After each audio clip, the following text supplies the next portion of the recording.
আজকে আমরা কিছু গুরুত্বপূর্ণ বিষয় নিয়ে কথা বলবো ইনশাআল্লাহ তাআলা।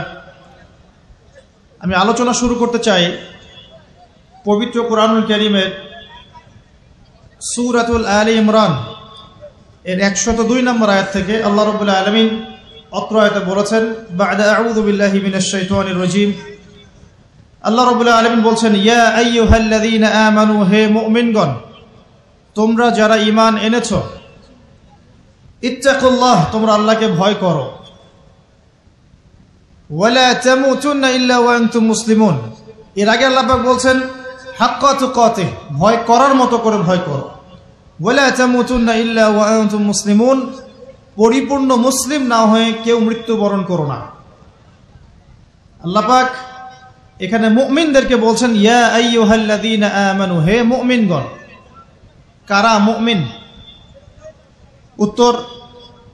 উত্তর পেতে হলে চলে যেতে হবে হাদিসে জিবরিলে। কোন হাদিস? হাদিসে জিবরিল, সহিহ মুসলিম হাদিস নাম্বার 9, মিশকাত হাদিস নাম্বার 2। রাসূলুল্লাহ সাল্লাল্লাহু আলাইহি ওয়াসাল্লাম মসজিদে বসে আছেন। এমন সময় একজন ব্যক্তি মসজিদে প্রবেশ করলেন। আমার কি ভাষা বুঝতে পারছেন? আচ্ছা, আমি চট্টগ্রামে গেলে বিপদ। চট্টগ্রাম, কক্সবাজার, সিলেট, আমি কোনো ভাষা বুঝি না। আমার ভাষা মানুষ বোঝে কিনা আমি তাও কনফিউজ থাকি। তো যাই হোক, আমি সরল বাংলায় বলার চেষ্টা করছি। আল্লাহ পাক বলছেন, হে মুমিনগণ। কারা মুমিন? উত্তর আছে হাদিসে জিবরিলের মধ্যে। জিবরাইল আলাইহিস সালাম মানুষের রূপ ধরে মসজিদ নববীর মধ্যে আসলেন এবং সাহাবীদের সামনেই আসলেন। সাহাবীদের সামনে মানুষের রূপ ধরে জিবরাইল আলাইহিস সালাম এই একবারই এসেছেন, ইতিহাসে একবার। এসে নবী সাল্লাল্লাহু আলাইহি ওয়াসাল্লামকে জিজ্ঞাসা করছেন 4টা প্রশ্ন। কয়টা প্রশ্ন? 4টা। 1 নম্বর জিজ্ঞাসা করছেন, ইয়া মুহাম্মদ, বলবেন সাল্লাল্লাহু আলাইহি ওয়াসাল্লাম, হে মুহাম্মদ সাল্লাল্লাহু আলাইহি ওয়াসাল্লাম, আখবিরনি আনিল ইসলাম, আমাকে ইসলাম সম্পর্কে বলুন। নবী সাল্লাল্লাহু আলাইহি ওয়াসাল্লাম বলছেন, ইসলাম হচ্ছে আন তাশহাদা আল্লা ইলাহা ইল্লাল্লাহ ওয়া আন্না মুহাম্মাদান আবদুহু ওয়া রাসূলুহু। ইসলাম হচ্ছে এই সাক্ষ্য দেয়া যে আল্লাহ ছাড়া কোনো ইলাহ নেই এবং মুহাম্মদ সাল্লাল্লাহু আলাইহি ওয়াসাল্লাম আল্লাহর বান্দা এবং রাসূল। এটা হলো প্রথম, অর্থাৎ কালিমা লা ইলাহা ইল্লাল্লাহ। এর অর্থ হচ্ছে আল্লাহ ছাড়া আমি কারো বিধান মানতে পারবো না। কথা কি বোঝা যায়? আল্লাহ ছাড়া আমি কারো দাসত্ব করব না। আল্লাহ ছাড়া কেউ আমার রব নয়, কেউ আমার রিজিক দাতা নয়, কেউ আমার জীবন দাতা নয়, কেউ আমার মৃত্যু দাতা নয়, এমনকি আল্লাহ ছাড়া বিধান দেওয়ার মালিকও কেউ না। মুহাম্মদুর রাসূলুল্লাহ, অর্থাৎ আল্লাহকে পাওয়ার জন্যে যে তরিকা, মুহাম্মদ সাল্লাল্লাহু আলাইহি ওয়াসাল্লামের পথ ও পদ্ধতি অনুসরণ করতে হবে। এই তরিকার বাইরে অন্য কোনো তরিকা ফলো করা যাবে না। হ্যাঁ, তবে তার তরিকা ফলো করা যাবে যার কথা এবং কাজ নবীর সাথে মিলে যায়, আলহামদুলিল্লাহ। যারটা মিলে না তারটা নেওয়া যাবে না। মুহাম্মদুর রাসূলুল্লাহ মানে নিজের মন গড়া কোনো কাজ করা যাবে না। ইবাদত করার ক্ষেত্রে প্রত্যেকটা কাজ নবী সাল্লাল্লাহু আলাইহি ওয়াসাল্লামের সুন্নাত মোতাবেক করতে হবে। মুহাম্মদুর রাসূলুল্লাহ সাল্লাল্লাহু আলাইহি ওয়াসাল্লাম। 2, ওয়া আন তুকিমাস সালাহ, তুমি 5 ওয়াক্ত সালাত আদায় করবে। একটা হাদিসের মধ্যে এসেছে, মান তারাকা সালাতা মুতাআম্মিদান ফাকাদ কাফার। নবী সাল্লাল্লাহু আলাইহি ওয়াসাল্লাম বলেছেন, কোন ব্যক্তি যদি, মুসলিম ব্যক্তি, ইচ্ছাকৃতভাবে তার উপর অর্পিত ফরজ নামাজ ছেড়ে দেয়, সে ব্যক্তি কুফরি করলো। কি করলো? আর মুয়াজ বিন জাবাল রাদিয়াল্লাহু আনহুকে নবীজি বলছেন, মান তারাকা সালাতা মুতাআম্মিদান ফাকাদ বারিআত মিন যিম্মাতিল্লাহ। যে ব্যক্তি তার উপর অবধারিত ফরজ নামাজ ছেড়ে দেয়, সে যেন আল্লাহর জিম্মেদারি থেকে মুক্ত হয়ে গেল। আল্লাহর কোনো জিম্মেদারি নাই তার উপর। 90% মুসলিমের দেশে এটা খুবই দুঃখজনক যে আমাদের মধ্যে বেশিরভাগ মানুষ 5 ওয়াক্ত নামাজ পড়ে না। শুধু বড় গলায় কি 90% মুসলিম বললে হবে? যখন 90% মুসলিমের দেশের 100% মুসলিম 5 ওয়াক্ত নামাজ পড়বে, ইসলাম এমনি এমনি প্রতিষ্ঠা হয়ে যাবে ইনশাআল্লাহ তাআলা। যখন মুসলিম কান্ট্রির বেশিরভাগ মানুষই নামাজি হবে, ইনশাআল্লাহ আল্লাহর জমিনে আল্লাহর দিন প্রতিষ্ঠা হয়ে যাবে ইনশাআল্লাহ। আমরা যদি নামাজ আদায় না করি, দিন কি প্রতিষ্ঠা হবে ভাই? আমরা তো আমাদের দেহের উপরেই দিনটা প্রতিষ্ঠা করতে পারলাম না। পরিবারে করব কিভাবে, সমাজে কিভাবে করব, আর বিশ্বে কিভাবে করব?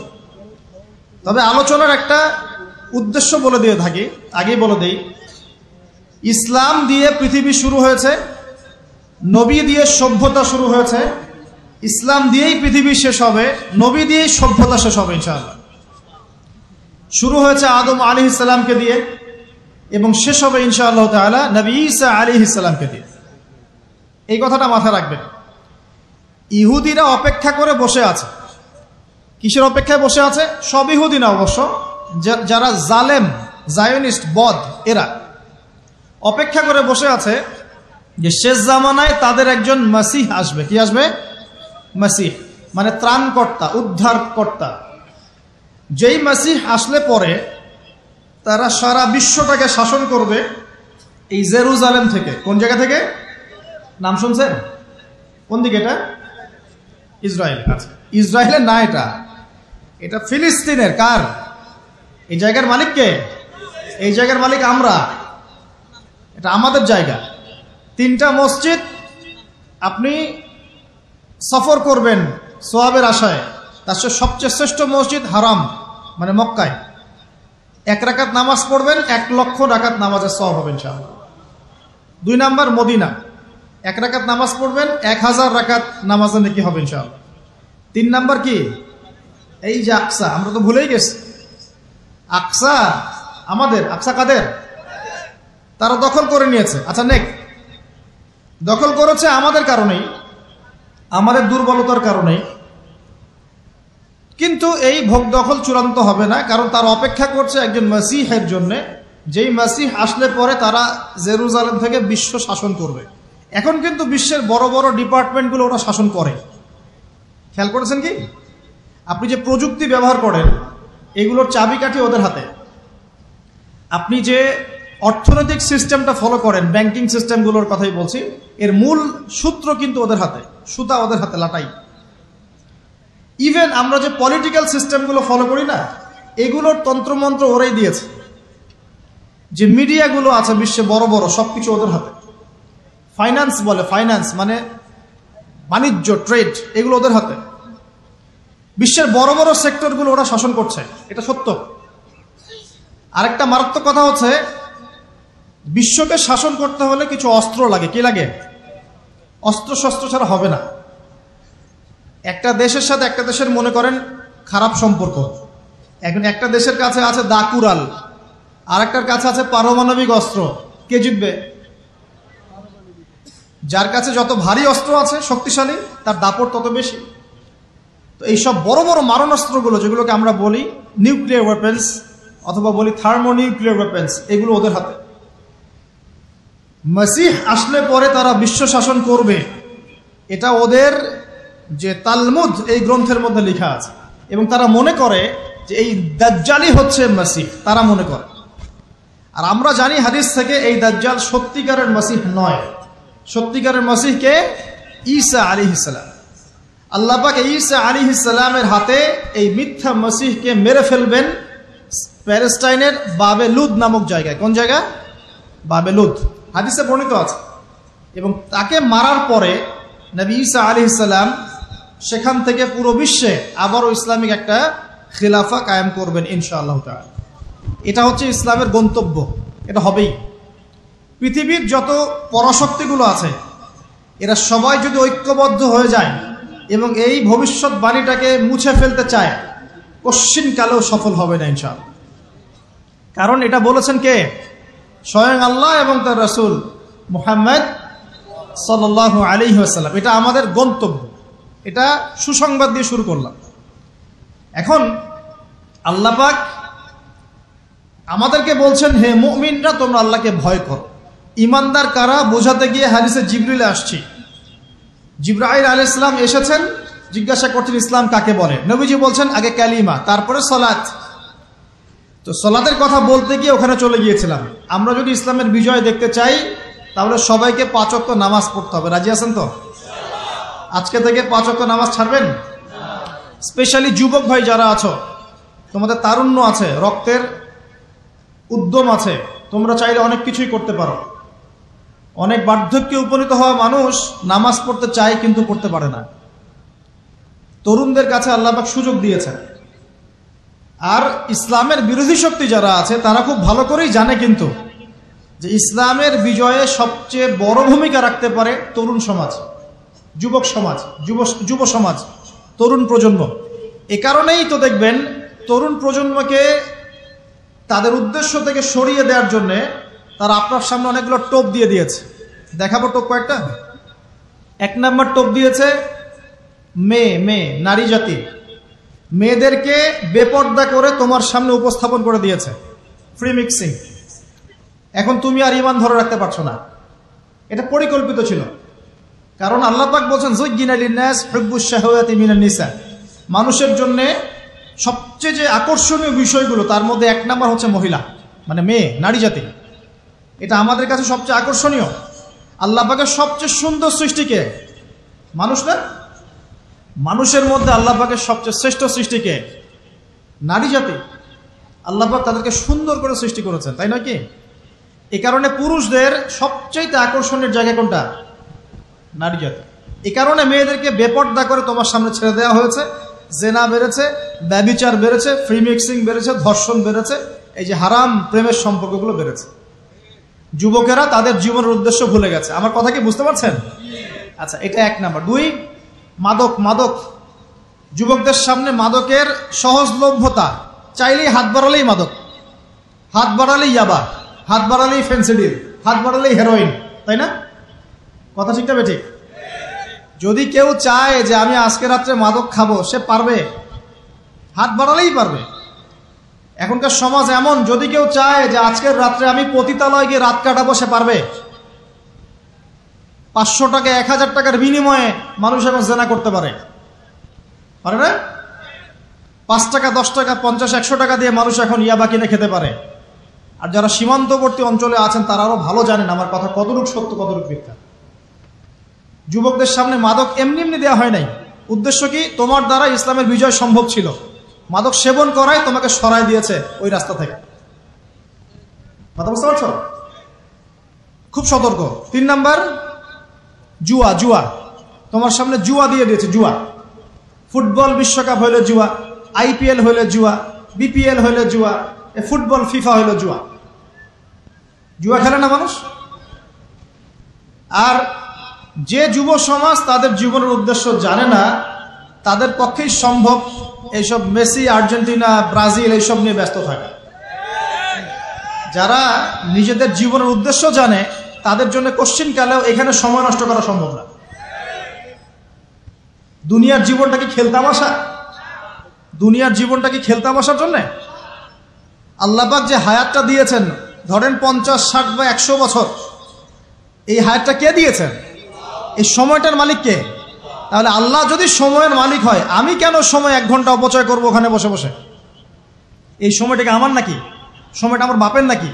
সময়টা কার? আল্লাহর দেওয়ার সময় আমি টিভি সেটের সামনে বসে বসে 1.5 ঘন্টা নষ্ট করে ফেললাম। খেললো 2টা দল আর তালিবা আছে, আমি মাশাআল্লাহ। কালকে দেখলাম কক্সবাজার থেকে আসার সময় রাস্তা ব্লক, পুরা একটা দল জিতেছে, পুরো রাস্তা ব্লক,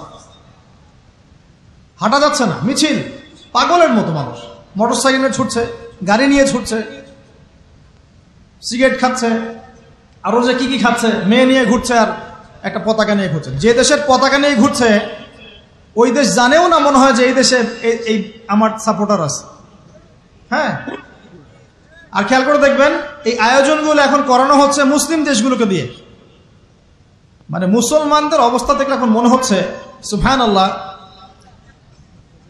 যে হারাম একটা কাজকে জায়েজ করার যে কত তরিকা বের হয়েছে। এখন একটা মুসলিম কান্ট্রি জিতেছে, মানে ভাবখানা এমন যে এই জেতার ফলে আমরা ইসলামী খেলাফত কায়েম করে ফেলেছি। ভাবখানা এমন যে কুফফারদের সাথে মনে হয় যুদ্ধ জিহাদ করে বিশ্বের বুকে ইসলাম কায়েম করে ফেলেছে। ভাবখানা এমন। এই স্টেডিয়ামগুলো করতে কত কোটি বিলিয়ন ডলার খরচ করতে হয়েছে, কত শ্রমিক যে এই স্টেডিয়ামগুলো বানাতে মারা গেছে তোমরা জানোই না। কি হচ্ছে এখানে? পশ্চিমারা আসছে, এনজয় করছে, খেলাধুলা হচ্ছে। বিষয়টা কি জানেন? আমাদেরকে এই খেলাধুলার অহেতুক কাজে ব্যস্ত করে দিয়ে ওরা ওদের এজেন্ডা বাস্তবায়ন করছে। দেখবেন যখন রমজান মাস আসে তখন দেখবেন মুসলিম কান্ট্রির উপর নির্যাতন বাড়ে। যখন যখন বড় বড় ইভেন্ট হয়, ওয়ার্ল্ড কাপ, এইটা সেটা, দেখবেন ভিতরে ভিতরে মুসলিম কান্ট্রির উপর নির্যাতন বাড়তে থাকে। মানুষ একদিকে তাকায় থাকে, আর একদিকে উদ্দেশ্য সাধন করতে থাকে। বুঝাচ্ছি বিষয়টা। আপনার 5টা বাচ্চা আছে মনে করেন, খুব জ্বালায়, কান্নাকাটি করে, হইচই করে। আপনি মোবাইল ফোনটা বের করে দিয়ে বলেছেন, বাবা বস, তোরা 5 জন মিলে একটা কার্টুন দেখ, আমি একটু কাজটা করি।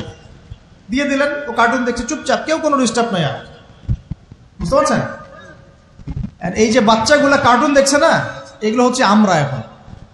আর ওই যে কাজ করছে বা, এটা হচ্ছে ওরা, পশ্চিমারা। আমার কথা কি বুঝতে পারেন? আচ্ছা, আমি সহজ করার চেষ্টা করছি। প্রিয় যুবক ভাইরা, মেয়ে তো উন্মুক্ত করে দিয়েছেই, মাদক তো দিয়েছেই, জুয়া দিয়েছে, অহেতুক এসব খেলতামাশা দিয়েছে তোমার সামনে, তোমার সময় কেড়ে নেওয়ার জন্য, তোমার হায়াত কেড়ে নেওয়ার জন্য। তোমার মূল্যবান হায়াত, যে হায়াতটাকে তুমি আল্লাহর পথে দাওয়াতের কাজে ব্যয় করবা, দিন চর্চার কাজে ব্যয় করবা, আল্লাহর ইবাদতের কাজে ব্যয় করবা, আমর বিল মারুফ নাহি আনিল মুনকারের কাজ করবা, এই সময়টা ওরা কেড়ে নিয়েছে তোমার কাছ থেকে।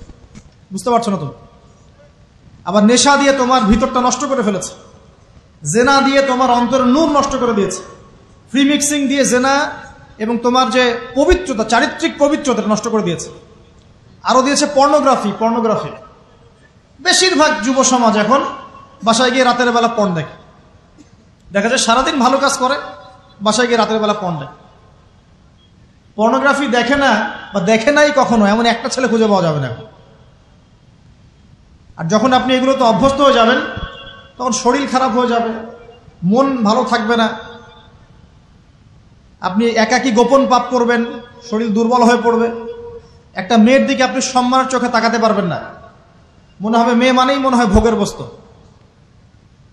পর্ণে আসক্ত যারা, তারা কোনো কাজে শান্তি পায় না, অস্থির। এমনকি তারা যদি বিয়ে শাদীও করে, তবু বৈবাহিক জীবনে সুখী হতে পারে না। কেন জানেন? নিজের শক্তি ক্ষমতাগুলো আগেই নষ্ট করে ফেলেছে। এবং অনেকগুলো মেয়ে যখন আপনি দেখবেন নগ্ন, তখন আপনার স্ত্রীকে আপনার কাছে সুন্দর মনে হবে না, মনে হবে এই মেয়ের চেয়ে মনে হয় ওই মেয়েটা সুন্দর, এর চেয়ে মনে হয় ওইটা সুন্দর। আর মেয়ের প্রতি সম্মান তো থাকবেই না, মেয়েকে মনে হবে একটা ভোগের বস্তু। যত বেশি পর্নোগ্রাফি বেড়েছে, তত ধর্ষণ বেড়েছে। দেখেছেন? পর্ন যত বেড়েছে, ধর্ষণ তত বেড়েছে। এমনকি ছোট ছোট বাচ্চারা পর্যন্ত রেহাই পাচ্ছে না।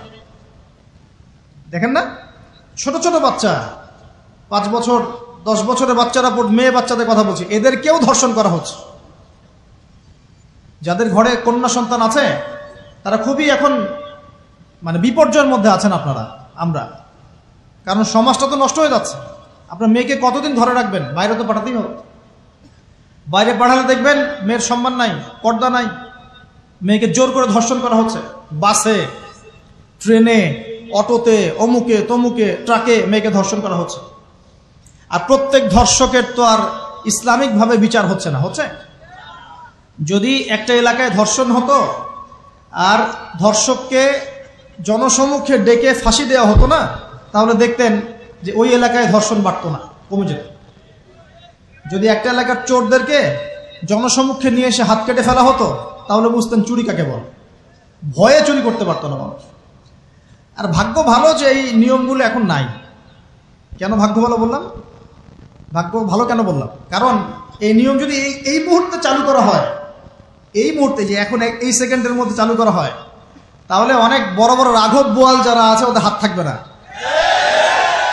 কথা বুঝতে পারছেন না? কেউ চুরি করে, সিসকা চোর বলি আমরা, না কি বলেন আপনারা? ছিচকা চোর বলেন। কেউ আছে চুরি করে, পুকুর চুরি করে। সিসকা চোরকে ধরতে পারলে রাস্তাঘাটে কি মাইটটা দেওয়া হয়, তাই না? মনে হয় যে নিজের শক্তি খাটানোর একটাই জায়গা চোর পিটানো। মসজিদে যদি, ভাই বসেন, মসজিদে যদি একটা চোর ধরা পড়ে, কি মাইটটা মারে, খুঁটির সাথে বেঁধে একদম জুতা স্যান্ডেল দিয়ে। আর সামনে যে পুকুর চুরি করে বসে আছে, কিছুই করতে পারতেছে। কি কথা মিথ্যা পড়া বলছে? যদি একটা মুসলিম রাষ্ট্রের মধ্যে দুর্নীতি না থাকতো না, মুসলিম রাষ্ট্র বিশ্বকে নেতৃত্ব দিত ইনশাআল্লাহ। যদি কোনো মুসলিম রাষ্ট্রের মধ্যে দুর্নীতিটা না থাকতো না, তাহলে দেখতেন ওই রাষ্ট্র অবশ্যই বিশ্বকে নেতৃত্ব দিত ইনশাআল্লাহ। এমন অনেক অমুসলিম রাষ্ট্র আছে যেগুলো অমুসলিম হওয়া সত্ত্বেও ওদের মধ্যে কোনো দুর্নীতি নাই। জানেন? আল্লাহ পাক আমাদের সবাইকে পরিপূর্ণ মুসলমান হওয়ার তৌফিক দান করুন। দেখেন আল্লাহ পাক বলেছেন উদখুলু ফিস সিলমি কাফা, তোমরা পরিপূর্ণরূপে ইসলামে প্রবেশ করো। এখন আমি যদি নামাজও পড়ি, আবার ঘুষও খাই, এদিকে রোজাও রাখি, আবার সুদও খাই, আবার এদিকে আমি হজমরাও করি, অন্যের সম্পদ আত্মসাৎ করি, মাপে কমও দেই, মজুদদারি করি ইত্যাদি, আমি কি পরিপূর্ণ মুসলিম? আমি কি উদখুলু ফিস সিলমি কাফার উপর আমল করতে পেরেছি? আর আল্লাহ পাক এখানে বলছেন ওয়ালা তামুতুন্না ইল্লা ওয়া আনতুম মুসলিমুন, পরিপূর্ণ মুসলমান না হয়ে তোমরা মৃত্যু বরণই করিও না। করলেই সমস্যা। পরিপূর্ণ মুসলমান না হয়ে মারা গেলেই সমস্যা। কি সমস্যা? ওই যে আল্লাহ পাক বলবেন মান রব্বুক, বলবে লা আদরি, আমি তো জানি না, কারণ পরিপূর্ণ মুসলমান হয়নি তো, আল্লাহর সাথে শিরক করেছে। আল্লাহ পাক বলবেন মা দীনুক, বলবে লা আদরি, আমি জানি না। মা দীনুক উত্তর কেমন করে দিতে পারবে? ইসলামের কিছু অংশ মানে, কিছু অংশ মানে না। ইসলামের কিছু অংশ মানে, নামাজ, রোজা, হজ, যাকাত, তাসবিহ, তাহলিল সবই মানে, কিন্তু সুদ ছাড়তে হবে, ঘুষ ছাড়তে হবে, জেনা করা যাবে না, মদ খাওয়া যাবে না, দুর্নীতি করা যাবে না, মানে না। তাহলে মা দীনুক কি উত্তর দিবে? মান নবিয়ুক, কে নবী? উত্তর কিভাবে সম্ভব? নবীর সুন্নতি তো নাই গায়ের উপরে, চেহারায় নাই, কাপড়ে নাই, চলাফেরায় নাই, ওঠা বসায় নাই, ইবাদতে থাকলেও অর্থনীতির মধ্যে নাই, অর্থনীতির মধ্যে থাকলেও সংস্কৃতির মধ্যে নাই, সংস্কৃতিতে থাকলেও সমাজে নাই। নবীর সুন্নত কি খালি ঘরে তসবিহ টেপার মধ্যেই? মানে আমরা খালি সুবহানাল্লাহ সুবহানাল্লাহ পড়বো এটাই সুন্নত, দাড়ি ছেড়ে দিব এটাই খালি সুন্নত, টাকলোর উপরে কাপড় পরবো এটাই কি খালি সুন্নত?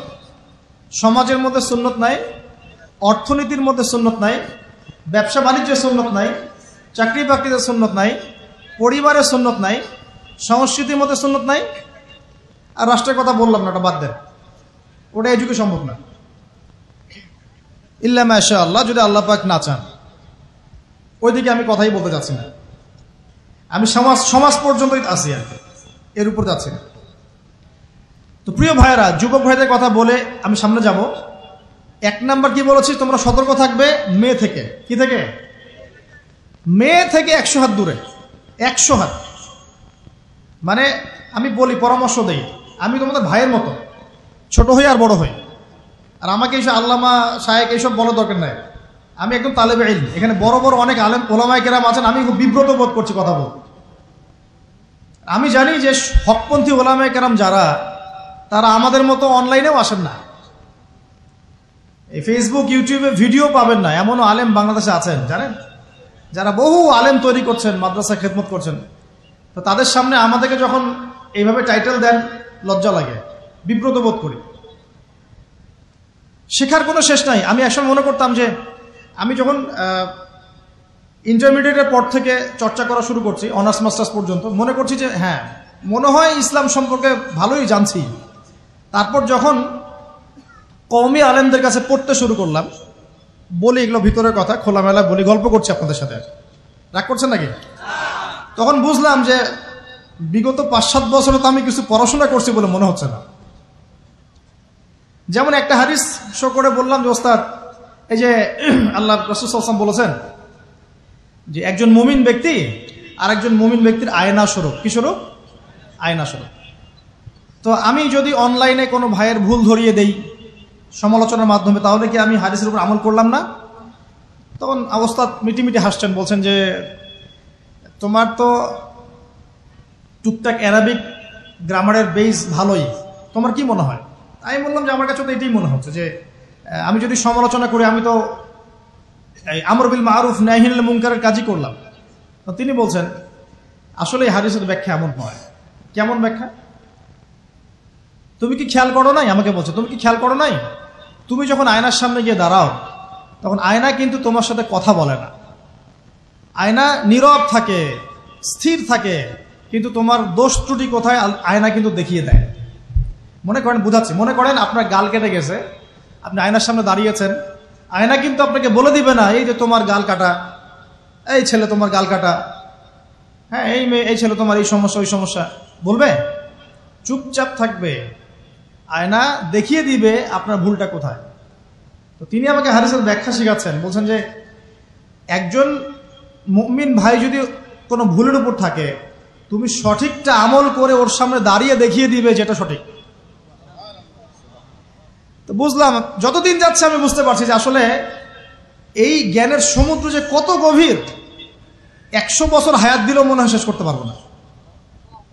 তো প্রিয় যুবক ভাইরা, নসিহত করছি, সেটা হচ্ছে যে দিনের জ্ঞান অর্জন করতে হবে। জ্ঞান অর্জনের কোনো বিকল্প নাই। আর জ্ঞান অর্জনের জন্য শুধুমাত্র ফেসবুক, ইউটিউব যথেষ্ট নয়। এগুলো কনস্ট্রাকটিভ কোনো মাধ্যম নয়, বরং ফিতনা ছড়াবে। এগুলো কিন্তু বেশিরভাগ ক্ষেত্রে ফিতনাই ছড়াচ্ছে। আপনার কাছে মনে হচ্ছে হয়তো যে অনেক কিছু লাইভ হচ্ছে, আমরা পাচ্ছি, হ্যাঁ, অনলাইনের মাধ্যমে জানছি, হ্যাঁ ঠিক আছে, স্বীকার করি, ভালো আছে, কিন্তু মন্দটা অনেক বেশি। এর মধ্য দিয়ে আলেমে বিভক্তি হয়ে গেছে। এর মধ্য দিয়ে একে অপরের সাথে আমাদের সম্পর্ক নষ্ট হয়ে যাচ্ছে। গীবত, তহমত, সমালোচনা, কাদা ছড়াছড়ি সংস্কৃতি বাড়ছে, ঐক্য বিনষ্ট হচ্ছে, অনেক সমস্যা হচ্ছে। আর এগুলো কনস্ট্রাকটিভ সিলেবাস নয়। সিলেবাস আপনাকে ওলামায়ে কেরামের কাছে এসে জানতে হবে। আমি বলছি 1 নাম্বার কোরআন থাকবে। আপনাদের জেনারেলদের জন্য বলছি, কারণ আপনাদের জন্য এটা এত সহজ হবে না। মাদ্রাসা যারা পড়া শুরু করেছেন ছোটবেলা থেকে তাদের জন্য সহজ, আপনাদের জন্য এত সহজ নয়। সিলেবাসগুলো জেনে রাখেন। কোরআন পড়তে হবে আগে, পবিত্র কোরআনের বিশুদ্ধ তেলাওয়াত শিখতেই হবে, এবং প্রত্যেক দিন চেষ্টা করবেন 1 পৃষ্ঠা 2 পৃষ্ঠা, আধা পারা 1 পারা করে তেলাওয়াত করার জন্য। তেলাওয়াতের কোনো বিকল্প নাই, প্রত্যেক হরফে 10 নেকি পাবেন ইনশাআল্লাহ। এরপরে এর ভাষা আছে, কোরআনিক গ্রামার আছে, নাহু সরফ। আর এই বইগুলো আপনি একা পড়তে পারবেন না। এই বইগুলো পড়তে হলে ওস্তাদ লাগবেই। এক একটা বই 2 বছর করে পড়তে হইতে পারে, পড়তে হবে। যদি আপনি কোরআন জানতে চান, বুঝতে চান, পড়তে হবেই। আর যদি মনে করেন না আমার এত জানা বোঝার দরকার নাই, সেটা আলাদা বিষয়। তখন আপনি ওলামায়ে কেরামের কাছে গিয়ে জিজ্ঞাসা করে মাসআলা নিয়ে নেবেন। এখানে একটা কথা বলে দিই, এখন আবার একটা নতুন আমি ফিতনাই বলবো বের হয়েছে যে আলেম ওলামার প্রয়োজন নাই, কোরআন হাদিস বাসায় পড়বা, নিজে একা একাই মুস্তাহিদ হয়ে যাবে। অনেক দিনই ভাইকে দেখছি আমি, যুবক, ইয়াং, তার আগে বিপদগামী ছিলেন, হেদায়েত হয়ে ইসলামের দিকে এসেছেন, এখন প্রথমেই সহিহ বুখারী টান দিয়ে পড়া শুরু করতে। কে বললো আপনাকে প্রথমে সহিহ বুখারী পড়তে? আপনি কি এক লাভ দিয়ে এই মেডিকেল সায়েন্সের বই পড়তে যাবেন? এত কঠিন কঠিন বই আগে কেন? এই বইগুলো পড়তে ওলামায়ে কেরামে 15-20 বছর সময় লাগে। 15-20 বছর সময় লাগে। 15 বছর বেশি বলে ফেলছে মনে হয়। আমাদের মতো হলে 20 বছর লাগে। কঠিন বই আগে না, আগে সহজ বইগুলো পড়তে হতো। তো ভাবখানা তখন দেখা যায় এমন, কয়েকটা হাদিসের কিতাব পড়ে, কোরআনের কিছু অনুবাদ পড়ে, আলেম ওলামার আর দরকার নাই, কোনো মাযহাবেরও দরকার নাই, আমি নিজে একাই মুস্তাহিদ। এটা একটা ফিতনা চলছে। তো আমি বুঝাচ্ছি আপনাকে, একটা মাসআলা ধরেন আপনার সামনে আসলো, মনে করেন ওই যে আমি পেপার মানি নিয়ে কথা বলেছিলাম না, কাগজের টাকা, এরপর আসছে ক্রিপ্টোকারেন্সি। কি আসছে? নাম শোনেন নাই? ইলেকট্রনিক মানি তো চলে আসছে, যে ইলেকট্রনিক মানি দিয়ে আপনারা লেনদেন করছেন না, এরপরে আসবে ক্রিপ্টোকারেন্সি। ক্রিপ্টোকারেন্সি মানে বিটকয়েন। এগুলো ভবিষ্যৎবাণী না, কিন্তু কিছু মানুষ মনে করে এগুলো ভবিষ্যৎবাণী। এগুলো ভবিষ্যৎবাণী না, এগুলো বর্তমান। অলরেডি পৃথিবীর কিছু কিছু দেশে চলে আসছে, হয়তোবা এদেশেও অচিরে আসবে। তো মনে করেন এখন আপনি একজন সাধারণ মানুষ, ক্রিপ্টোকারেন্সি কি জিনিস আপনি বোঝেন না। এখন আপনি একজন আলেমের কাছে আসলেন, এসে বললেন যে হুজুর, ক্রিপ্টোকারেন্সি কি জিনিস আমি বুঝি না, এটা হালাল না হারাম, জায়েজ না জায়েজ, কতটুকু রাখা যাবে রাখা যাবে না, মাসআলা দেন। এখন আমি যদি আপনাকে বলি, এই যে ভাই নেন কোরআন, এই যে তাফসীর ইবনে কাসির নেন, জালালাইন নেন, মারিফুল কোরআন নেন, এই যে বুখারী, মুসলিম, তিরমিজি, আবু দাউদ, নাসাই, সবগুলো নেন, বাসায় গিয়ে পড়াশোনা করে মাসআলা বের করেন, পারবেন? সম্ভব?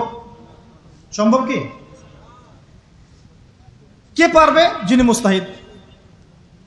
আর একটা সমাজের মধ্যে মুস্তাহিদ মানুষের সংখ্যা কতজন থাকে? অল্প কিছু। বেশিরভাগ মানুষই তো অন্ধ অনুকরণ তাকলিদ করতে হবে তাকে। তখন এই যে আপনি আমার কাছ থেকে মাসআলাটা জানলেন, এই মাসআলা জেনে নেওয়াটা কি আপনার জন্য উচিত না অনুচিত? আপনার এই মাসআলা জেনে নেওয়াটা কি উচিত না অনুচিত? এই মাসআলা আমার কাছে বা আলেমের কাছে না জানলে কিভাবে শিখবেন আপনি? শেখার জন্য আপনাকে আসতে হবে না? এটাই মাযহাব, এটাই মাযহাব।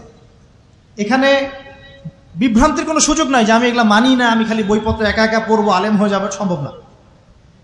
যখন আমরা কলেজে পড়তাম অনেক সময় মনে হতো যে হয়তো বা সম্ভব, যখন পড়া শুরু করেছি তখন দেখছি যে না, এই সমুদ্রে ডুব দেওয়া কেবল শুরু, এর তলানি খুঁজে বের করতে 100 বছর লাগবে মনে হয়, আল্লাহ ভালো জানেন।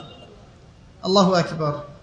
দিনের জ্ঞান তো বেশি। আলী রাদিয়াল্লাহু আনহু একটা কথা বলে দিয়ে সামনে যাচ্ছি। আলী রাদিয়াল্লাহু আনহু শেষ বয়সে বলছেন, তাকে প্রশ্ন করা হচ্ছে যে আপনার কি কোনো দুঃখ আছে জীবনে?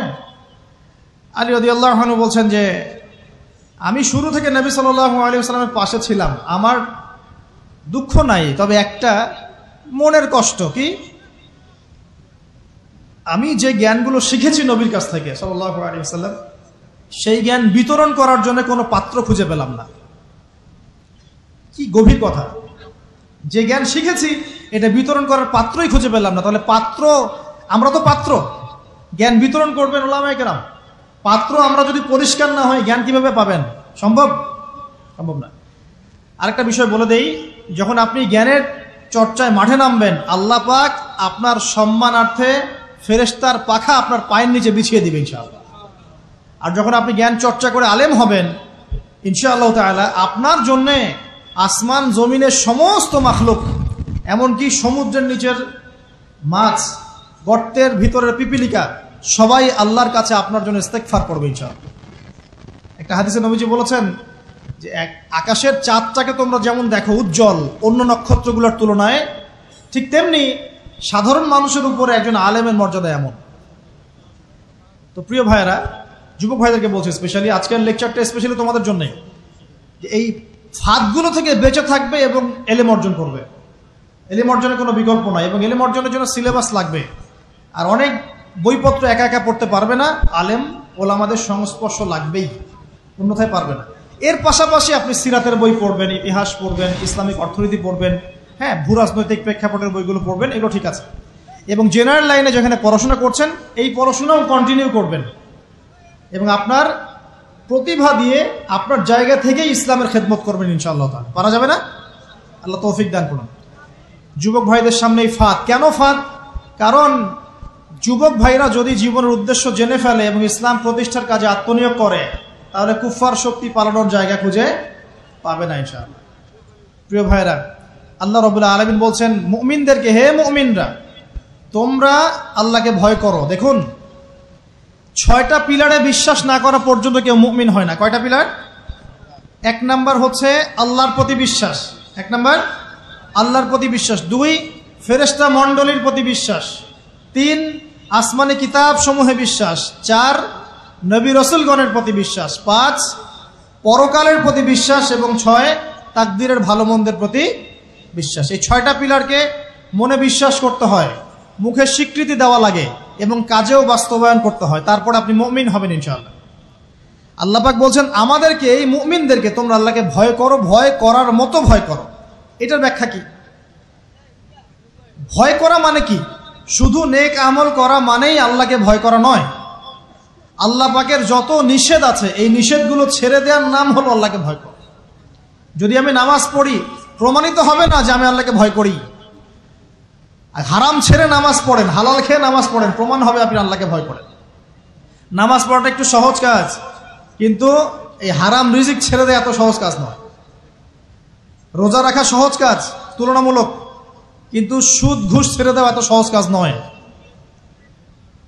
তাসবিহ তাহলিল করা সহজ কাজ, কোরআন তেলাওয়াত করাও সহজ কাজ তুলনামূলক, কিন্তু ওই বোনের সম্পত্তি তাকে ফিরিয়ে দেওয়া এত সহজ নয়। অন্য মুসলিম ভাইয়ের মান সম্মান রক্ষা করা তো সহজ নয়। পরিবারে পর্দা এবং নামাজ কায়েম করা তো সহজ নয়। এবং এই সুদ ঘুষ দুর্নীতি অন্যের সম্পদ আত্মসাৎ থেকে বের হয়ে আসা এত সহজ নয়। তাকওয়া মানে কি? পরিপূর্ণরূপে ইসলামে প্রবেশ করা, আল্লাহ পাকের যাবতীয় হুকুম আহকাম মেনে চলা, আদেশও এবং নিষেধও। আল্লাহ পাক বলছেন শেষে, ওয়ালা তামুতুন্না ইল্লা ওয়া আনতুম মুসলিমুন। একজন নবীর কথা খালি বলবো, বিশৃঙ্খলা করেন, একটু ধৈর্যের সাথে বসেন। আমরা খুব লম্বা আলোচনা করব না, একটু বসেন, শেষ করে দিচ্ছি আস্তে আস্তে। আর যদি কারো কোনো প্রশ্ন থেকে থাকে এভাবে চিরকুট আকারে আমাদের এখানে দিতে পারেন ইনশাআল্লাহ। মুসলিম না হয়ে মৃত্যুবরণ করো না। আল্লাহ পাকের কালাম পবিত্র কোরআনের মধ্যে সূরা হজ নাম একটা সূরা আছে।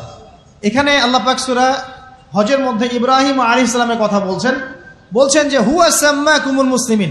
ইব্রাহিম আলাইহিস সালাম সেই নবী যিনি তোমাদের নাম মুসলিম দিয়েছেন। কি দিয়েছেন?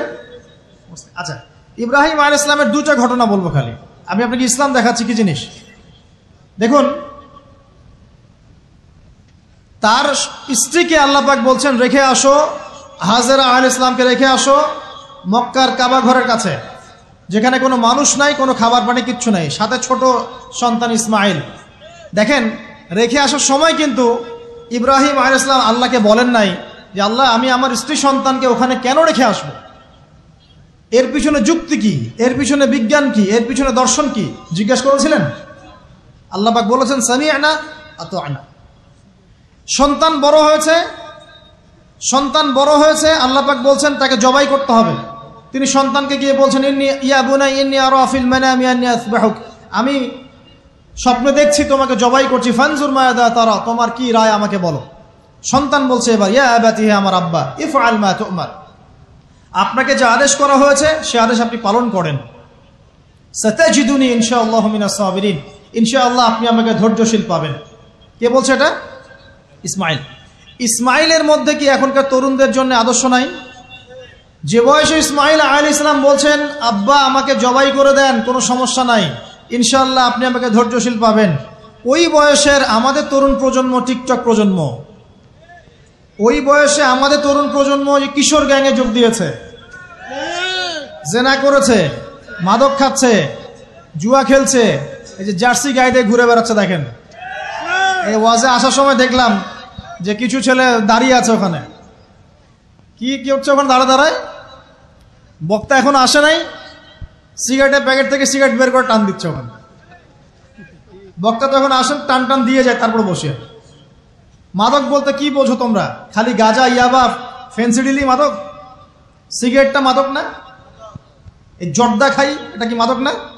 এগুলো মাদকের মধ্যে পড়ে, এগুলো ফ্যাশন হয়ে গেছে এখন। আল্লাহ পাক তোমাদেরকে এগুলো থেকে হেফাজত করুন। আমি দেখেন, ইসমাইল বলছেন হে আমার আব্বা আমাকে আপনি জবাই করে দেন, যদি আল্লাহ আদেশ করে থাকেন, আমাকে ধৈর্যশীল পাবেন ইনশাআল্লাহ। মা বোনদের জন্য বলছে এখানে একটা কথা, দেখুন প্রিয় মা বোনরা ভালো করে শুনুন। দেখুন, ইসমাইল আলাইহিস সালামকে কিন্তু তার বাবা বড় করেন নাই। ইসমাইল আলাইহিস সালাম বড় হয়েছেন মক্কায় তার মায়ের কাছে, হাজরা আলাইহিস সালামের কাছে। আর ইব্রাহিম আলাইহিস সালাম থাকতেন সিরিয়ায়, শামে, তার আরেক স্ত্রী সারা আলাইহিস সালামের সাথে। তিনি যাওয়া আসা করতেন। আর তখনকার যাওয়া আসা এত সহজ ছিল না, তখন কোনো মোটর যান ছিল না। তো দেখুন, যেমন মা তেমন সন্তান। কেমন মা? হাজরা আলাইহিস সালামকে বলা হচ্ছে যে তোমাকে এখানে রেখে যেতে আল্লাহ আদেশ করেছেন। তো হাজরা আলাইহিস সালাম বলছেন এখানে তো কোনো পানিও নাই, কোনো খাবারও নাই, আপনি এখানে আমাদেরকে একা ফেলে যাচ্ছেন ইব্রাহিম। ইব্রাহিম আলাইহিস সালাম বলছেন আল্লাহর আদেশ, কিছু করার নাই। এখন হাজরা আলাইহিস সালাম বলছেন আচ্ছা যদি আল্লাহ আদেশ করে থাকেন তাহলে ইনশাআল্লাহ আল্লাহ আমাদের হেফাজত করবেন, আল্লাহর প্রতি আমি পূর্ণ তাওয়াক্কুল করলাম। কে বলছেন? হাজরা। এই হাজরা আলাইহিস সালামের দেখেন এখানে তো কোনো খাবারই নাই, পানিও নাই, এক মশক পানি, একটু খাবার, দ্রুতই শেষ হয়ে গেল। শেষ হওয়ার পর তিনি ছোটাছুটি করছেন, suffer Marwah, suffer Marwah, suffer Marwah, কোথাও যদি একটু পানি পাওয়া যায়। কি তাওয়াক্কুল আল্লাহর প্রতি, ছোটাছুটি করছেন। বাচ্চা ইসমাইল কান্নাকাটি করছে। মায়ের এই ছোটাছুটি আল্লাহর কাছে এত পছন্দ হয়েছে, যতদিন হজ থাকবে এই হাজরা আলাইহিস সালামের স্মৃতির সাথে জড়িত এই সাই থাকবে। এবং এই ঘটনা আল্লাহর কাছে এত পছন্দ হয়ে গেল যে আল্লাহ পাক জিবরাইল আলাইহিস সালামকে পাঠিয়ে জামজাম কূপের পানি বের করে দিলেন, যেই কূপের পানি জীবনে কখনো শেষ হয় না, পানি খেলে খিদাও লাগে না। চিন্তা করে দেখেন, গ্যালন গ্যালন পানি যাচ্ছে, গ্যালনের পর গ্যালন জামজাম থেকে প্রত্যেক দিন। এমনকি মদিনায় গেলেও আপনি জামজামের পানি পাবেন, মসজিদে কুবায় গেলেও জামজামের পানি পাবেন। আর পৃথিবীর বিভিন্ন জায়গায় তো আমরা নিয়ে আসছি। শেষ হয়েছে? পানির স্তর 1 ইঞ্চি পর্যন্ত নিচে নামে নাই, নেমেছে? দেখেন, আল্লাহর প্রতি যখন মানুষ পূর্ণ তাওয়াক্কুল করে তখন আল্লাহর মারিফত নেমে আসে। যখন মানুষ আল্লাহর প্রতি পূর্ণ তাওয়াক্কুল করে ফেলবে তখন আল্লাহ পাক আধ্যাত্মিকত্ব দিয়ে দিবেন ইনশাআল্লাহ। এটা কি বিজ্ঞান দিয়ে ব্যাখ্যা করা যায়? একজন ফেরেশতা আসলো, পাখা দিয়ে আঘাত করলো, মাটি থেকে ঝর্ণা বের হওয়া শুরু হলো। এখনকার বিজ্ঞান বিশ্বাস করবে? কোনো যুক্তি দর্শন বিশ্বাস করবে? করবে না। এই যে মা, তাওয়াক্কুল কারিমী মা, তার গর্ভ থেকে জন্ম নিয়েছে ইসমাইলের মতো সন্তান, যে বলছে আব্বা আমাকে জবাই করতে চাইলে করে দেন, কোনো সমস্যা নাই, আল্লাহর ইনশাআল্লাহ আপনি আমাকে ধৈর্যশীল পাবেন। সুবহানাল্লাহ। এই জন্য বলি, আমাদের পরিবারের মায়েরা যদি হাজরা আলাইহিস সালামের মতো হতে না পারে, তাহলে ইসমাইলের মতো প্রজন্ম তৈরি হবে না। অতএব প্রিয় মা ও বোনেরা, একটা নসিহত যথেষ্ট আপনাদের জন্য, যে নিজেরা হাজরা আলাইহিস সালামের মতো আল্লাহর প্রতি পূর্ণ তাওয়াক্কুল কারিয়ে হয়ে যান। নামাজ ছাড়িয়েন না। কোনো মহিলা যদি মাত্র 4টা কাজ করতে পারে, নবী সাল্লাল্লাহু আলাইহি ওয়াসাল্লাম বলেছেন জান্নাতে যাওয়ার জন্য সবগুলো দরজা খুলে দেওয়া হবে। 1 নাম্বার, কোনো মহিলা যদি 5 ওয়াক্ত নামাজ পড়ে, এখানে শুধু ফরজ নামাজের কথা বলা হচ্ছে, নফলের কথাও বলা হচ্ছে না। 2 নাম্বার, যদি একজন মহিলা রমজান মাসে সওম রাখে, ফরজ সওম, ফরজ রোজা, নফল রোজার কথাও বলা হচ্ছে না। 3 নাম্বার, যদি মহিলা, একজন নারী যদি তার সতীত্বকে হেফাজত করতে পারে, পর্দা মেনে চলতে পারে। এই পর্দা বলতে আমরা ডিজিটাল বোরখা বোঝাচ্ছি না। পোশাকটা এমন হবে না যে পোশাক পরেও গায়ের কাঠামো কতটুকু আটোসাটোটা বোঝা যায়, এই বোরখা চলবে না। বোরখা এমন হবে না, পোশাক এমন হবে না যে বাহির থেকে ভিতরের অঙ্গ দেখা যায়, এই বোরখা চলবে না। পোশাক এমন হবে না যে পোশাকটা পুরুষদের পোশাকের সাথে সাদৃশ্য আছে, গেঞ্জি টি শার্ট পরা যাবে না। পোশাকটা এমন হবে না যেই পোশাকটা অমুসলিমদের সংস্কৃতির সাথে বা ধর্মীয় কালচারের সাথে সাদৃশ্য আছে, এমন পোশাকও চলবে না। যদি কোনো নারী 3 নাম্বার তার লজ্জাস্থানের হেফাজত করতে পারে, মানে শরঈ পর্দা মেনটেন করতে পারে, আর পর্দা করে যদি কলেজে গিয়ে আর ইউনিভার্সিটিতে গিয়ে সহি প্রেমে লিপ্ত হন, তাহলেও পর্দা হবে না। কথা বোঝাতে পারছি না মনে হয়। পর্দা করেও যদি ইউনিভার্সিটিতে গিয়ে গ্রুপ স্টাডি করতে হয় গায়রে মাহরামের সাথে, এই পর্দাও চলবে না। পর্দা মানে পর্দা। পর্দা করে যে দুলা ভাইয়ের সাথে কুটুস কুটুস গল্প করা শুরু করেন, ইডিস পিডিস, চলবে না পর্দা। দেবর আর ভাবি, এখন দেখেন না, দেবর ভাবি, শালি দুলা ভাই, চাচাতো ভাই, চাচাতো বোন, কোন জায়গায় সমাজ গিয়েছে জানেন?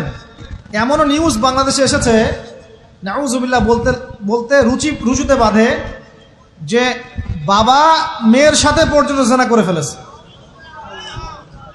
এই ঘটনা জানেন না? বাংলাদেশে একাধিক ঘটনা ঘটেছে। আস্তাগফিরুল্লাহ, ইন্না লিল্লাহি ওয়া ইন্না ইলাইহি রাজিউন। কোন যুগে আছেন চিন্তা করেন। কেউ কারো থেকে বাদ না, শিক্ষকের সাথে ছাত্রী, ছাত্রর সাথে শিক্ষিকা, বস আর কলিগ, মহিলা কলিগ বস, মহিলা বস, পুরুষ কর্মচারী, হ্যাঁ, অমুক কর্মকর্তা, তমুক কর্মকর্তা। মাঝখানে একটা সিসিটিভির ফুটেজ ফাঁস হয়ে গেল, দেখলেন না কি হইল? মনে আছে? ভুলে গেছেন মনে হয়। একটা টাইটেল, একটি সিসি ক্যামেরা সারা জীবনের কান্না, মনে নাই? ভুলে গেছেন আপনারা? হ্যাঁ, এই যে মনে আছে। তো কে কার থেকে বাদ? ফুফাতো ভাই, চাচাতো বোন, হ্যাঁ, খালাতো বোন, খালাতো ভাই, মানে কাজিন, দেবর ভাবি, শালাদুল্লাহ ভাই, শালিদুল্লাহ ভাই, সব দেখবেন জেনা করতেছে না? পরকিয়া তো নিত্যদিনের ব্যাপার। পরকিয়া না করলে এখন পেটের ভাতই হজম হয়। বাসায় একটা স্ত্রী আছে, বাইরে 3-4টা মেয়ের সাথে টাঙ্কি মেরে বেড়াবে, কোনো সমস্যা নাই। সমস্যা কোথায় বলি? সমস্যা হচ্ছে, যদি আপনার স্ত্রী থাকে একজন নেককার বা সতীসাধী নারী থাকে, এবং তার পারমিশন নিয়ে যদি আপনি আরেকটা বিয়ে করতে যান, সমস্যা আছে। হালালভাবে বিয়ে করলে সমস্যা, বাইরে টাঙ্কি মেরে বেড়াবেন, কোনো সমস্যা নেই। বাসায় একটা স্বামী আছে, বাইরে আরো 2-4টা ছেলের সাথে ফোনে কথা বলে, কোনো সমস্যা নেই। আমরা এখন কি করি জানেন? আমরা জেনাকে প্রমোট করি, নগ্নতাকে প্রমোট করি, আর বিয়ে হালাল জিনিসগুলোকে আমরা ঢেকে দেই, বাধা দেই। বিয়ে করতে চান, দেখবেন বাধা পাবেন। জেনা করতে চান, বাধা পাবেন না। হ্যাঁ, বিশ্বাস করছেন না? বিয়ে করতে যে দেখেন খালি কত বাধা আসে, আর জেনা করতে যান, কোনো বাধা নাই। মদ খাইতে যান, কোনো বাধা নাই। লিগ্যাল কিছু পতিতালয় আছে আমাদের দেশে, লিগ্যাল, এবং তাদেরকে পতিতা বললেও মানুষ রাগ করে। এখন বলতে হবে যৌনকর্মী, সেক্স ওয়ার্কার। কেন? তাদের যদি এতই সম্মান দেওয়ার ইচ্ছা থাকে আমাদের, আমরা কি ওদেরকে হালাল কোনো কর্মসংস্থান দিয়ে এই পাপের পথ থেকে ফেরাতে পারি না? ঠুনকো আবেগ দেখাও মিয়া, বাইরে খালি কিছু টাকা পয়সা ইনভেস্ট করে একটা প্রজেক্ট হাতে নিয়ে এই মেয়েদেরকে, মহিলাদেরকে যদি একটা ভালো কর্মসংস্থানের ব্যবস্থা করে, ওরা কি জেনা করবে নাকি? ও তো টাকার জন্য করে, পেটের দায়ে করে। কোনো মেয়ে কি চায় নিজের ইজ্জত মানুষের কাছে বিক্রি করতে? কোনো মেয়ে চায় না। প্রিয় দিনী বোনেরা, পোশাক এই 4টা মূলনীতি মেনে চলবেন। পোশাক এমন হবে না, আটো-সাটো পোশাক চলবে না, পাতলা পোশাক চলবে না, বাইরে থেকে ভিতর দেখা যায়, পুরুষের পোশাক চলবে না, এবং অমুসলিমদের সাদৃশ্য আছে এমন পোশাক চলবে না। আপনি বাসায় কি পোশাক পরে থাকেন, আমরা এখানে তো কোনো রকম ইন্টারফেয়ার করতে যাচ্ছি না, বাইরে যদি গায়রে মাহরামদের সাথে বের হন, সামনে বের হন, তাহলে অবশ্যই আপনাকে এই পর্দা মেনটেন করেই আসতে হবে। এটা ইসলামিক লস। আল্লাহর আইন যদি আপনি না মানেন, আপনার কবর আপনার, আমার কবর আমার। ফাযাক্কির ইন্নামা আনতা মুযাক্কির, উপদেশ দাও তুমি, শুধু উপদেশ দাতা। লাস্তা আলাইহিম বিমুসাইতির, তুমি কারো প্রতি দারোগা নও, আমাদের দায়িত্ব জাস্ট প্রচার করা। বাল্লিগু আন্নী ওয়ালাউ আয়া, একটা আয়াত জানলেও খালি প্রচার করে দাও, দ্যাটস অল। ফাযাক্কির ইন নাফাআতিয যিকরা, তুমি উপদেশ দাও যদি উপদেশ কোনো কাজে আসে। প্রিয় ভাইয়েরা, বন্ধুদের কথা বলতে গিয়ে এখানে এসেছিলাম। একটা মেয়ে 4টা কাজ করলে জান্নাতে চলে যাবে ইনশাআল্লাহ। 5 ওয়াক্ত নামাজ, ফরজ নামাজ, 2 রমজান মাসের সওম, 3 নাম্বার লজ্জাস্থানের হেফাজত, 4 নাম্বার স্বামীর আনুগত্য। স্বামীর কি দেখেন, ফ্যামিনিস্ট মেয়েরা বলবে স্বামীর দাসত্ব। দাসত্ব আনুগত্য এক জিনিস নয়, মনে থাকবে। দাসত্ব আনুগত্য এক জিনিস নয়। আনুগত্য মানে কি? আনুগত্য মানে আপনার স্বামী আপনাকে কোরআন সুন্নাহ মতো চালানোর চেষ্টা করছে, আপনি এটা ফলো করবেন, আনুগত্য। আর আপনার স্বামী যদি আপনাকে কোরআন সুন্নাহর বাইরে যেতে বলে, যদি বলে যে আসো অফিসের কলিগরা আসছে, আমার টেবিলে খাবার পরিবেশন করো, যাবেন না, আপনি আনুগত্য করবেন না। আপনার স্বামী বলছে যে সুন্দর করে সাজুগুজু করো, তো আজকে ঘুরে আসে সাজেক, ঠিক আছে, বাইকের পিছনে বসে আপনাকে নিয়ে যেতে যাচ্ছে, আপনি যাবেন না, বলবেন যে এরকম সাজুগুজু করে গায়রে মাহরামদের সামনে যাওয়া জায়েজ নাই। আনুগত্য কি?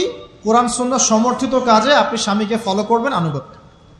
স্বামী যদি এমন কোন আদেশ করে যে আদেশটা কোরআন সুন্নাহর বাইরে যায়, আপনি এখানে কোনো আনুগত্য নাই। একটা হাদিস আছে, লা তাআতা লি মাখলুক ফি মা'সিয়াতিল খালিক, মানে স্রষ্টার অবাধ্যতায় সৃষ্টির কোনো আনুগত্য নাই। আল্লাহর অবাধ্যতায় সৃষ্টির কোনো আনুগত্য নাই। প্রিয় ভাইরা, একটা আয়াত আমাদের জন্য যথেষ্ট হবে ইনশাআল্লাহ। মুমিন আমরা মুমিন না? মুমিন না? আল্লাহ বিশ্বাস করি কি না? ফেরেশতায় বিশ্বাস করি না? নবী রাসূল আসমানি কিতাবে, পরকাল, তাকদীরে বিশ্বাস করি তো? আমরা সবাই ইসলামের বিজয় চাই কি না? আমরা সবাই পরিপূর্ণ মুসলমান হতে চাই কি না? আমরা চাই কি না যে আমাদের সাথে সাথে আমাদের পরিবারটাও জান্নাতে যাক? এবং আমরা চাই কি না যে আমাদের সমাজটাও ইসলামের আলো আলোকিত হোক? চাই কি না? যদি চাই, প্রিয় ভাইয়েরা, আমার 10টা নসিহত। কয়টা? 10টা। জাস্ট 10টা লাইন বলবো, আর আপনাদের ধৈর্য নষ্ট করছে না। 1, জ্ঞান অর্জনের যে কথা বলেছি, জ্ঞান শুধু অর্জন নাই, জ্ঞানের বিপ্লব ঘটাতে হবে। পারবেন ইনশাআল্লাহ? যে যেখানে পড়াশোনা করছেন করেন, কিন্তু ইসলামিক পড়াশোনা বাদ দিয়ে নয়। দিনের জ্ঞান আগে অর্জন করতে হবে, বাল্য বয়সে অর্জন করতে হবে। আল্লাহ তৌফিক দান করুন। 2 নাম্বার, প্রত্যেক দিন কোরআনকে সময় দিবেন। কি করবেন? প্রত্যেক দিন কোরআনকে সময় দিবেন। প্রত্যেক দিন মিনিমাম 1 ঘন্টা করে হলেও কোরআন তেলাওয়াত করার চেষ্টা করেন। পারবেন ইনশাআল্লাহ? 2। 3 নাম্বার, আপনার জীবনটাকে রাসূলুল্লাহ সাল্লাল্লাহু আলাইহি ওয়াসাল্লামের সুন্নাত দিয়ে সাজাতে হবে। প্রত্যেকটা কাজ করার আগে 3 বার চিন্তা করবেন। কয়বার? 3 বার, যে এই কাজটা কিভাবে করলে সুন্নত হবে, কিভাবে করলে সুন্নত হবে না। এই রাত্রে ঘুমাবেন, 3 বার চিন্তা করবেন যে কি কি কাজ করে ঘুমালে পরে ঘুমটা সুন্নত হবে, নেকি হবে। ওযু করবেন, সূরা ফালাক নাস ইখলাস পড়বেন, আয়াতুল কুরসি পড়বেন, সূরা বাকারার শেষে 2টা আয়াত পড়বেন, 33 বার সুবহানাল্লাহ, 33 বার আলহামদুলিল্লাহ, 34 বার আল্লাহু আকবার পড়বেন। ডান দিকে কাত হবেন, আল্লাহুম্মা বিইসমিকা আমুতু আহইয়া। ব্যাস। যদি 6 ঘন্টা ঘুমিয়ে থাকেন, 6 ঘন্টার প্রত্যেক সেকেন্ডে নেকি পাবেন ইনশাআল্লাহ। এর নাম সুন্নত। প্রতিটা কাজ সুন্নত মাফিক করতে হবে। একটা খালি কথা বলে দেই, শুধু একবার দরুদ পড়ে নাই, নবীর নাম শুনে দরুদ পড়ে নাই ইচ্ছাকৃতভাবে, তাকে নবীজি বলছেন সে ধ্বংস হোক। নবী বলছেন আমিন, মানে বদদোয়া হচ্ছে এটা। তাহলে সারা জীবন যে আমরা দাড়ি রাখছি না, টাকনুর নিচে কাপড় পরছি, হ্যাঁ, যে গোফ লম্বা করে একদম শুশুকের মতো রেখে দিয়েছি, কাটছি না, লেবাস ইসলাম না আসছে না, নামাজ পড়ছি না সুন্নাহ মোতাবেক জীবন করছি না, আমাদের কি হবে? আমরা কি নবী সাল্লাল্লাহু আলাইহি ওয়াসাল্লামের সুপারিশ পাবো? কবরে তাকে দেখালে উত্তর দিতে পারবো? পারবো ইনশাআল্লাহ। কখন? যখন আমরা পুরো জীবনটাকে নবীর সুন্নাহ মতো ঢেলে সাজাবো ইনশাআল্লাহ। সূরা আল ইমরানের মধ্যেই আছে, কুল ইন কুনতুম তুহিব্বুনাল্লাহ ফাত্তাবিউনি। আল্লাহ বলছেন, হে নবী বলে দিন, তোমরা যদি আমার ভালোবাসা চাও, আল্লাহকে পেতে চাও, তাহলে নবীকে অনুসরণ করো, আমাকে অনুসরণ করো। আল্লাহ পাক কি করবেন? ইউহিব্বুকুমুল্লাহ, আল্লাহ পাকও তোমাদেরকে ভালোবাসবেন। ইয়াগফির লাকুম যুনুবাকুম, আল্লাহ পাক তোমাদের সমস্ত গুনাহ মাফ করে দেবেন ইনশাআল্লাহ। আল্লাহু গফুর রহিম। 3 নাম্বার বলেছি ভাই, নবীর সুন্নাহ মতো জীবন গড়েন। 4, একটা হালাল রিজিক অন্বেষণ করেন, হারামে যাবেন না। ওয়াদা করেন যে না খেয়ে মরে গেলেও হারাম রিজিকে যাবেন না। পারবেন তো ইনশাআল্লাহ? আল্লাহ পাক তৌফিক দান করুন। 5 নাম্বার, পরিবারের আদর্শ হবে জান্নাতি আদর্শ। পরিবারের মধ্যে অনইসলামিক কোনো কালচার ঢুকতে দিবেন না। টিভিটা আছে না পরিবারে, আসার মানে আছে ভেঙে দিবেন একেবারে। যদিও বা টিভির চেয়ে ডেঞ্জারাস জিনিস এখন আমাদের হাতেই থাকে। টিভি তো তাও মানুষ সবাই একসাথে বসে দেখতো, যে যার মতো দেখতে পারতো না। একটা নাটক সিনেমা দেখলেও সবাই মিলে দেখতে হতো। এখন তো ফোন, সবার ঘরে ঘরে একটা পৃথিবী, সবাই ঘরে ঘরে যে যার মতো দেখছে আর কি। টিভি ভেঙে আর কি করবে? বাদ দেন, থাক, টিভি আর ভেঙে কি করবে? আচ্ছা, আর পরিবারে পর্দা থাকতে হবে। ছোটবেলা থেকে সন্তানদেরকে কোরআনের শিক্ষা দেওয়া লাগবে, তালিম থাকতে হবে পরিবারে। পরিবারে হালাল রিজিক থাকতে হবে। একটা কথা বলি, পরিবারে মেয়েদের প্রতি, স্পেশালি মেয়েদের প্রতি নরম থাকবেন, কঠিন হয় না। কারণ আমার অভিজ্ঞতা থেকে বলছি ভাই, নারী জাতির প্রতি কঠিন হয়ে কোনো ফায়দা নাই। যত কঠিন হবেন তত সমস্যা। আর এই ব্যাপারে আপনার চেয়ে আমার অভিজ্ঞতা 1 ধাপ বেশি, মাত্র 1 ধাপ। আচ্ছা, 5টা। 6 নম্বর হচ্ছে ইসলামিক কিছু ফাউন্ডেশন বা অ্যাসোসিয়েশন গড়ে তোলার চেষ্টা করেন। এদের কাজ হবে ইসলামের সৌন্দর্যগুলো দিয়ে সমাজ সেবা করা। পারা যাবে না? ওই যে হিলফুল ফুজর নবী সাল্লাল্লাহু আলাইহি ওয়াসাল্লাম তৈরি করেছিলেন না? আচ্ছা, এটা শুধু ফাউন্ডেশন হতে হবে জরুরি না, এটা প্রতিষ্ঠানও হতে পারে, একটা মসজিদের উদ্যোগে হতে পারে, মাদ্রাসার উদ্যোগে হতে পারে, বা সামাজিক সংগঠনও হতে পারে, যার উদ্দেশ্য হচ্ছে ভালো কাজ করা। এই যে শীতকাল আসছে, এই শীতকালে আমরা ইনশাআল্লাহ তাআলা পুরো দেশব্যাপী, এই শীতকালে ইনশাআল্লাহ আমরা চেষ্টা করব পুরো দেশব্যাপী শীতার্ত মানুষের মধ্যে বিনামূল্যে কম্বল বিতরণ করার জন্য। পারা যাবে না ইনশাআল্লাহ? সমাজ কল্যাণমূলক কাজ করলে কি হবে জানেন? সমাজের মানুষের কাছে ইসলামের সৌন্দর্য ফুটে উঠবে এবং ওই হাদিসের উপর আমল হবে।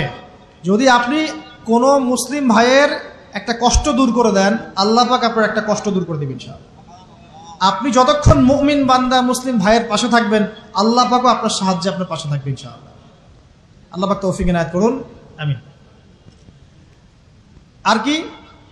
আমর বিল মারুফ নাহি আনিল মুনকারের কাজ করবেন। প্রত্যেক মাসে কিছুটা সময় আল্লাহর রাস্তায় দেওয়ার চেষ্টা করেন। 1 দিন হোক, 2 দিন হোক, 3 দিন হোক, 7 দিন হোক, আপনি চেষ্টা করেন আল্লাহর পথে সময় দেওয়ার জন্য।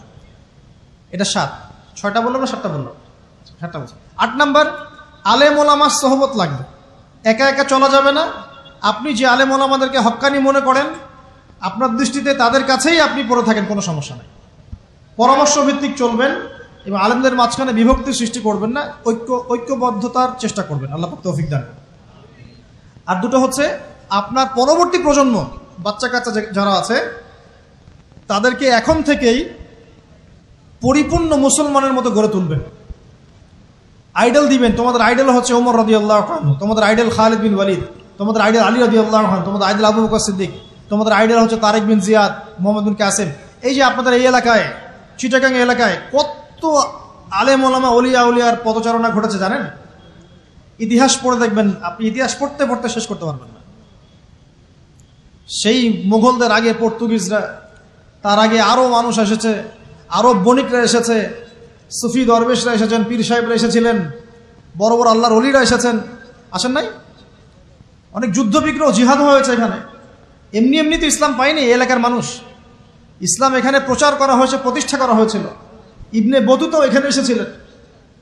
হিস্ট্রি পড়ে দেখেন। তো আমাদের পরবর্তী জেনারেশনকে শিখাতে হবে আমাদের শেকড় কোনটা, আমাদের শেকড় ওদেরকে চেনাতে হবে। পারবো না ইনশাল্লাহ?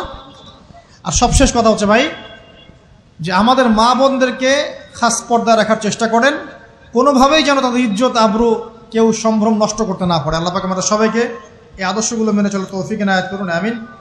أقول قولي هذا أستغفر الله لي ولكم ولسائر المسلمين بارك الله لنا ولكم بالآية الحكيم إنه تعالى جواد كريم بر رؤوف رحيم.